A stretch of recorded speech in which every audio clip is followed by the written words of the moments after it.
सदन की शुरुआत हुई, इसके बाद आपने जो रामचरितमानस को लेकर सवाल खड़ा किया था, वो मुद्दा जो है विजय सिन्हा ने सदन में भी उठाया। कह रहे हैं कि ऐसे जो लोग हैं वो सभी राजद में मिले हुए हैं और कहीं ना कहीं इससे देश का माहौल खराब हो रहा है। आप जो बोले उसको फिर से दोहराइए। रामचरितमानस पे जो आपने सवाल है, देखिए आज के सदन में या महीनों के सदन में किसी को हैसियत नहीं है रामचरितमानस पर सवाल उठाने का। जो मैंने सत्य कह दिया है, कहाँ कोई था, किसी के मुंह बोली कहाँ था, आज इशू कहाँ था रामचरितमानस, कौन कह दिया आपको? मैं कह रहा था, आप थे सदन की कार्रवाई में? बाहर उन्होंने आके नहीं, सदन की कार्रवाई में आप थे, झूठ बोल रहे हैं। नहीं, बिल्कुल हम देख रहे हैं। उनको हिम्मत है तो अभी उठावे ना, अभी उठावे ना। शास्त्र सम्मत बातें, पढ़ा लिखा व्यक्ति हूँ। मैंने पहले ही कह दिया कि शूद्र भी अब पढ़ लिख गया है भाई। अब ज्ञान बांटने वाले लोग को चुनौती है। जो मैंने सवाल किया है उसका अर्थ रामचरितमानस में जो लिखा हुआ है उसको पढ़ के देखो ना। फिर मैं तो अभी एक दो बोला हूँ ना, दर्जनों बाकी है, समय आएगा। हैसियत है तो विधानसभा में उठावे ना भाई, हम जवाब देंगे। मैं क्या कर रहा हूँ, मैंने कहा कि आप नहीं थे, दर्शक गृह में थे, आपके मित्र होंगे, आपके और भी लोग होंगे। कम से कम वो तो रामचरितमानस के हमारे द्वारा कही गई बात को असत्य कह देना, या हिम्मत करेगा तो बात फिर देश में जाएगी। क्या बात करते हैं? कमाल है मंगलम जी, अब इतना दिन के बाद भी आपको लग रहा है विपक्ष की आवाज बंद कर। कमाल है भैया। मैं तो एक दो सत्य कहा हूँ, दर्जनों बाकी है।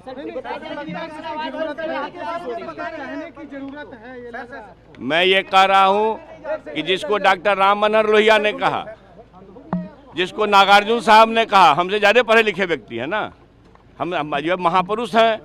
जिस बात को भाई रामचरितमानस में कई हजारों श्लोक हैं और दर्जनों में गड़बड़ी है, हजारों श्लोक में दर्जनें गड़बड़ी है। इसी को तो एलिमिनेट करने की बात हो रही है और वो जो आपत्तिजनक है उसी को मैंने रेखांकित किया है। लेकिन मैंने कहा, आपने गलत कहा। आप कौन सा चैनल चलाते हो भाई? आप कौन सा चैनल चलाते हो? अरे आप कलम इंडिया से हैं, आप चैनल आप कलम मीडिया। मेरी बात सुनिए। बाहर नहीं थे आप, अंदर क्यों नहीं थे?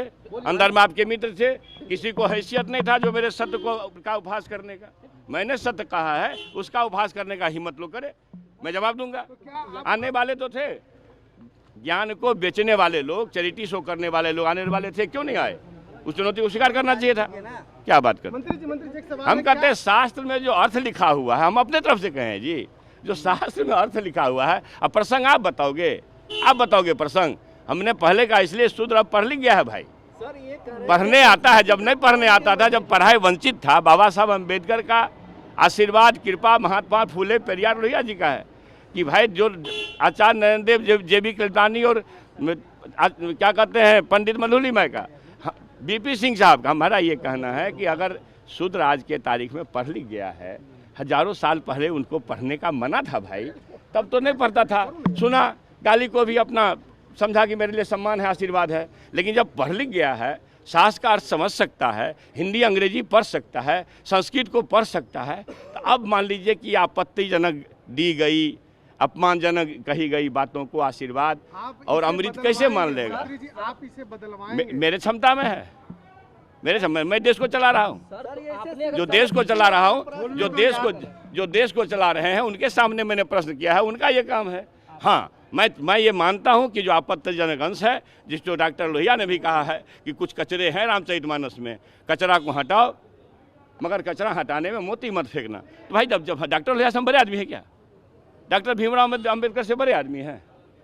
रामायण मेला लगाते थे डॉक्टर लोहिया, लेकिन उन्होंने जो अपने किताब में लेखनी में कहा है कि बहुत अच्छी चीज़ें हैं, रामायण मेला लगाने योग्य है, मगर कुछ कचरा को उसमें से हटाना चाहिए, सीधी बात है। लेकिन मुख्यमंत्री आपके इस बयान से सहमत नहीं दिखते हैं। वो आप पूछिए ना, वो आप पूछिए। मंत्री आपके विभाग से सवाल है। मंत्री जी आपके विभाग में आप बार-बार ट्वीट करके बताते हैं कि तो शिक्षकों की बहाली होगी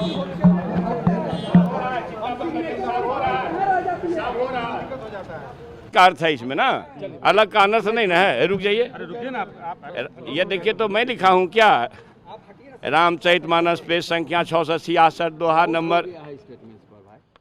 नंबर 1 आप पढ़िए। सापत तारत परुष कहंता विप्र पूजा से गावहि संता पूजा विप्रशील गुणहीना शूद्र न गुण गण ज्ञान परिवीना। अभी एक पढ़ा हूँ ना, दर्जनों बाकी है, अभी देख दो पढ़ा। नहीं, क्यों ये आखिर क्या एजेंडा है? क्या एजेंडा है मंत्री जी? बार-बार देखिए बात में से एजेंडा क्या है भाई?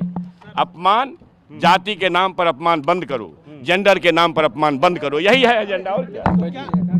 नहीं, आपने फिर आपको लगता है कचरा, आपने कहा मोती और कचरा। मैंने कहा है कि डॉक्टर लोहिया ने कहा है, मैं क्यों कहूँ? हम तो जो हमारे महापुरुष का है भैया, हमने कहा कि जो महापुरुष के हैं उसी के लिखी हुई बात को मैं पढ़ा। पिछले 1 माह से जो आप रामचरितमानस के 1 महीना से, आपको 1 महीना लग रहा होगा, मैं 28 बरस से पढ़ रहा हूँ।